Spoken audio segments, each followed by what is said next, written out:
ನಮಸ್ತೆ ಎಜೆ ನ್ಯೂಸ್ಗೆ ಸ್ವಾಗತ. ಸಚಿವೆ ಲಕ್ಷ್ಮೀ ಹೆಬ್ಬಾಳ್ಕರ್ ಪ್ರತಿನಿಧಿಸುವ ಬೆಳಗಾವಿ ಗ್ರಾಮೀಣ ಕ್ಷೇತ್ರದಲ್ಲಿ ಬಿಜೆಪಿ ಅಭ್ಯರ್ಥಿ ಜಗದೀಶ್ ಶೆಟ್ಟರ್ ಮನೆ ಮಾಡಿದ್ದು ಯುಗಾದಿ ಹಬ್ಬದ ದಿನವೇ ಗೃಹ ಪ್ರವೇಶ ಮಾಡಿದ್ದಾರೆ.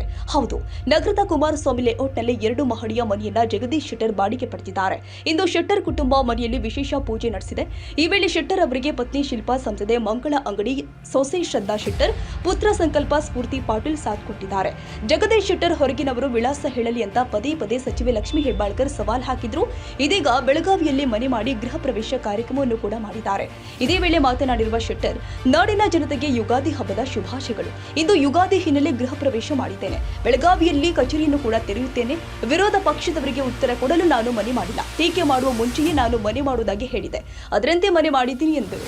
ಇನ್ನು ಲಕ್ಷ್ಮೀ ಹೆಬ್ಬಾಳ್ಕರ್ ಹೇಳಿಕೆ ವಿಚಾರಕ್ಕೆ ಪ್ರತಿಕ್ರಿಯಿಸಿ, ನಾನು ಕಾಂಗ್ರೆಸ್ ಪಕ್ಷಕ್ಕೆ ಹೋದಾಗ ನನ್ನ ಹೇಳಿಕೆನ ಸರಿಯಾಗಿ ಗಮನಿಸುತ್ತಿಲ್ಲ ಅನ್ಸುತ್ತೆ. ನಾನು ಮೋದಿ, ಯಡಿಯೂರಪ್ಪ ಮತ್ತು ಬಿಜೆಪಿ ಪಕ್ಷವನ್ನ ಟೀಕೆ ಮಾಡಿಲ್ಲ. ಸುಮ್ಮನೆ ಸುಳ್ಳು ಹೇಳಿಕೆ ನೀಡಬಾರದು. ಲೋಕಸಭಾ ಚುನಾವಣೆಯಲ್ಲಿ ಯಾವ ವಿಷಯ ಚರ್ಚೆ ಆಗಬೇಕು ಅದು ಆಗ್ತಾ ಇಲ್ಲ. ನಾನು ಅವರ ಬಗ್ಗೆ ಟೀಕೆ ಮಾಡೋದಿಲ್ಲ. ಟೀಕೆ ಮಾಡಿ ದೊಡ್ಡವರು ಆಗಬಹುದೆಂಬ ಕಾರಣಕ್ಕೆ ಅವರು ಟೀಕೆ ಮಾಡ್ತಿರಬಹುದು, ಆದ್ರೆ ನಾನು ಅವರ ವಿರುದ್ಧ ಟೀಕೆ ಮಾಡಲ್ಲ ಎಂದರು.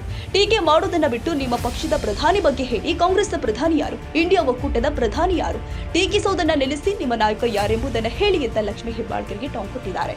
ಬೆಳಗಾವಿಯಲ್ಲಿ ಜನರ ಸ್ಪಂದನೆ ವಿಚಾರವಾಗಿ ಮಾತನಾಡಿ, ನನಗೆ ನಿರೀಕ್ಷೆಗೂ ಮೀರಿ ಬೆಂಬಲ ಸಿಗ್ತಾ ಇದೆ. ಇಷ್ಟೊಂದು ದೊಡ್ಡ ಪ್ರಮಾಣದಲ್ಲಿ ಬೆಂಬಲ ಸಿಗುತ್ತೆ ಅಂತ ನಾನು ಅಂದ್ಕೊಂಡಿರಲಿಲ್ಲ. ಎಲ್ಲ ಕ್ಷೇತ್ರದಲ್ಲಿ ದೊಡ್ಡ ಪ್ರಮಾಣದಲ್ಲಿ ಬೆಂಬಲ ಸಿಗ್ತಾ ಇದೆ. ನೀವು ಗ್ಯಾರಂಟಿಯಾಗಿ ಗೆಲ್ಲುತ್ತೀರಿ ಅಂತ ಹೇಳ್ತಿದ್ದಾರೆ. ಅನೇಕ ಚುನಾವಣೆ ಎದುರಿಸಿದ್ದೀನಿ, ಆದರೆ ಇಷ್ಟೊಂದು ಪ್ರೀತಿ ಸಿಕ್ಕಿರಲಿಲ್ಲ. ಅಲ್ಲದೆ ನನಗೆ ಟಿಕೆಟ್ ಘೋಷಣೆ ಆಗೋ ಮುಂಚೆಯೂ ಕೂಡ ಸಾಕಷ್ಟು ಜನ ಫೋನ್ ಮಾಡಿ ನೀವು ಸ್ಪರ್ಧಿಸಲೇಬೇಕು ಅಂತ ಹೇಳಿದ್ರು ಎಂಬುದು ಇದೇ ವೇಳೆ ತಿಳಿಸಿದರು. ಪಂಚಮಸಾಲಿ ಮತಗಳ ಪಾಲಿಟಿಕ್ಸ್ ವಿಚಾರಕ್ಕೆ ಪ್ರತಿಕ್ರಿಯಿಸಿ, ಲೋಕಸಭಾ ಚುನಾವಣೆ ರಾಷ್ಟ್ರೀಯ ವಿಚಾರಧಾರೆಗಳ ಮೇಲೆ ನಡೆಯುತ್ತೆ. ಇದು ಜಾತಿ ಧರ್ಮದ ಮೇಲೆ ನಡೆಯುವ ಚುನಾವಣೆಯಲ್ಲ. ಎಂಎಲ್ಎ, ಜಿಲ್ಲಾ ಪಂಚಾಯಿತಿ, ತಾಲೂಕು ಪಂಚಾಯಿತಿ ಸೇರಿ ಸ್ಥಳೀಯ ಚುನಾವಣೆಗಳು ಜಾತಿ ವೈಯಕ್ತಿಕ ಹಿನ್ನೆಲೆ ನಡೆಯುತ್ತೆ. ಲೋಕಸಭಾ ಚುನಾವಣೆಯಲ್ಲಿ ಆ ರೀತಿ ಆಗುವುದಿಲ್ಲ ಎಂದರು. ಟೀಕೆ ಮಾಡಿ ದೊಡ್ಡವರ ತಿಳ್ಕೊಂಡು ನಾ ಏನು ಮಾಡೋಕ್ಕಾಗಲ್ಲ. ಅದಕ್ಕೆ ಅದು ಬಿಟ್ಟು ನಿಮ್ಮ ಪ್ರಧಾನಮಂತ್ರಿ ಅಭ್ಯರ್ಥಿ ಯಾರಂತ ಹೇಳಿ, ಕಾಂಗ್ರೆಸ್ ಪಾರ್ಟಿ ಪ್ರಧಾನಮಂತ್ರಿ ಅಭ್ಯರ್ಥಿ.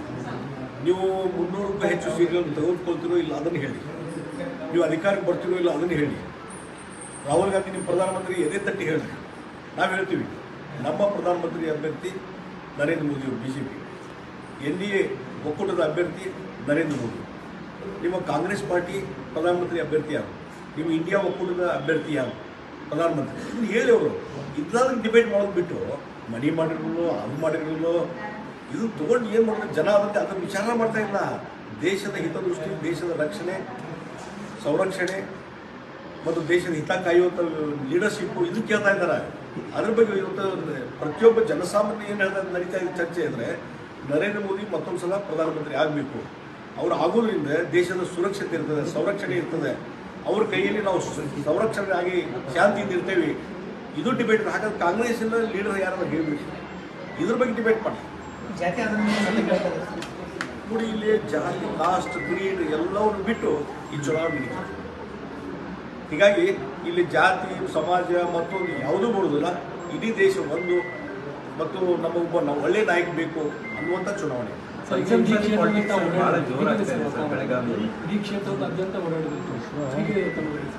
ಭಾಳ ಎಲ್ಲೆಲ್ಲಿ ನಾನು ಹೋಗ್ತಾ ಇದ್ದೆ. ನಾನು ನಿರೀಕ್ಷೆ ಮೀರಿ, ನನ್ನ ನಿರೀಕ್ಷಿಸ್ತು ಇರಲಿಲ್ಲ. ಅದಕ್ಕಿಂತ ಮೀರಿ ಇವತ್ತು ನನಗೆ ಬೆಂಬಲ ಸಿಗ್ತಾ ಇದೆ. ನನಗೆ ಕಲ್ಪನೆ ಬರ್ತಾಯಿಲ್ಲ. ಜನ ಎಷ್ಟೊಂದು ಪ್ರೀತಿ ವಿಶ್ವಾಸ ತೋರಿಸ್ತಾ ಇದ್ದಾರೆ, ನನಗೆ ಕಲ್ಪನೆ ಬರ್ತಾ ಇಲ್ಲ. ಎಲ್ಲೆಲ್ಲಿ ಹೋಗ್ತೀವಿ ದೊಡ್ಡ ಪ್ರಮಾಣದ ಜನ ಬರ್ತಾ ಇದ್ದಾರೆ ಮತ್ತು ನನ್ನ ಜೊತೆ ಸೆಲ್ಫಿ ತೊಗೊಂಡು ನೀವೇ ಗ್ಯಾರಂಟಿ ಆರಿಸ್ಕೊಂಡು ಹೇಳ್ತಾರೆ. ಭಾಳ ಅಭಿಮಾನ, ಪ್ರೀತಿ, ವಿಶ್ವಾಸ ತೋರಿಸ್ತಾರೆ. ನಾನು ಹಿಂದೆ ಹಲವಾರು ಚುನಾವಣೆಯನ್ನು ಎದುರಿಸಿದ್ದೆ. ಇಷ್ಟು ದೊಡ್ಡ ಪ್ರೀತಿ, ಪ್ರೇಮ ನನಗೆ ಎಂದೂ ಸಿಕ್ಕಿರಲಿಲ್ಲ ಮತದಾರರಿಗೆ. ಅಷ್ಟು ದೊಡ್ಡ ಪ್ರೀತಿ ನನಗೆ ಸಿಗ್ತಾ ಇದೆ. ನನಗೆ ಅದಕ್ಕೆ ಖುಷಿ ಇದೆ. ಆರಂಭದಲ್ಲಿ ಇದ್ದಂಥದ್ದು ಪೂರ್ತಿ ಬದಲಾಗಿದೆ ಅಂತ ಅನ್ಸುತ್ತೆ. ಅಲ್ಲ, ನೋಡಿ, ನಾನು ಇಲ್ಲಿ ಎಂಟ್ರಿ ಆಗೋದು ಮುಂಚೆ ನನ್ನ ಹೆಸರು ಈಗ ಚರ್ಚೆ ಆಗ್ತಾಯಿತ್ತು. ಬೆಳಗಾವಿಯಿಂದ ಬೇರೆ ಬೇರೆ ತಾಲೂಕುಗಳಿಂದ, ಬೆಳಗಾವಿ ನಗರದಿಂದ ಹೇಳ್ಕೊಂಡು ನಾನ್ ಪೊಲಿಟಿಕಲ್ ಪರ್ಸನ್ಸ್ ಇರ್ತಾರಲ್ಲ, ಅವ್ರು ಫೋನ್ ಮಾಡಿ ಹೇಳ್ತಾರೆ, ಇಲ್ಲ ಬೆಳಗಾವಿ ನಿಮ್ಮ ಹೆಸರು ಬರ್ತಾಯಿದೆ, ನೀವು ಬಂದು ನಿಲ್ಲಬೇಕು, ಮತ್ತು ಹೆಸ್ಟೇಟ್ ಮಾಡೋಕ್ಕೆ ಹೋಗಬೇಡ್ರಿ, ಯಾವುದೋ ಟೀಕೆ ಟಿಪ್ಪಣಿ ಅಂಥೇಳಿ ನೀವು ಬರದೇ ಇರುವಂಥದ್ದಲ್ಲ, ನೀವು ಬರಲೇಬೇಕು, ನಿಲ್ಲಬೇಕು ಅಂಥೇಳಿ ಪ್ರೋತ್ಸಾಹ ಕೊಡುವಂಥ ಕೆಲಸ ಅವತ್ತಿಂದ ನಡೀತಿತ್ತು. ಇವತ್ತು ಅದು ಕಂಟಿನ್ಯೂ ಆಗಿದೆ. ನಾನು ಹೇಳ್ತೀನಿ, ಇದು ಪಾರ್ಲಿಮೆಂಟ್ ಇಲೆಕ್ಷನ್, ನ್ಯಾಷನಲ್ ಲೀಡರ್ಶಿಪ್ ಹೋಗ್ತದೆ, ರಾಷ್ಟ್ರೀಯತೆ ವಿಚಾರ ಬಗ್ಗೆ ಹೋಗ್ತದೆ. ಯಾರ ಕೈಯಲ್ಲಿ ದೇಶ ಸುರಕ್ಷತೆ ಇರ್ತದೆ ಅಂತ ಹೇಳ್ತದೆ. ಅದನ್ನು ನೋಡ್ತಾ ಹೊರತು ಕಾಸ್ಟು ಕ್ರೀಡು ಮತ್ತೊಂದು ಜಾತಿ ಮೇಲೆ ಧರ್ಮದ ಮೇಲೆ ನಡೆಯುವಂಥ ಚುನಾವಣೆ ಇದು ಅಲ್ವೇ ಅಲ್ಲ.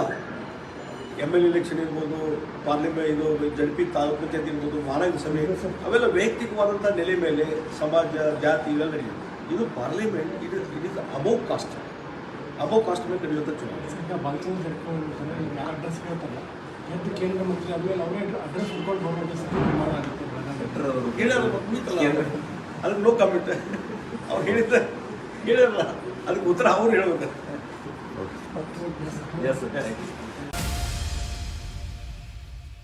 ತಾಜಾ ಸುದ್ದಿಗಾಗಿ AJ News 24/7 ಗೆ ಸಬ್ಸ್ಕ್ರೈಬ್ ಮಾಡಿ ಮತ್ತು ಬೆಲ್ ಐಕಾನ್ ಒತ್ತಿ ತಪ್ಪದೇ ಲಿಂಕ್ ಶೇರ್ ಮಾಡಿ.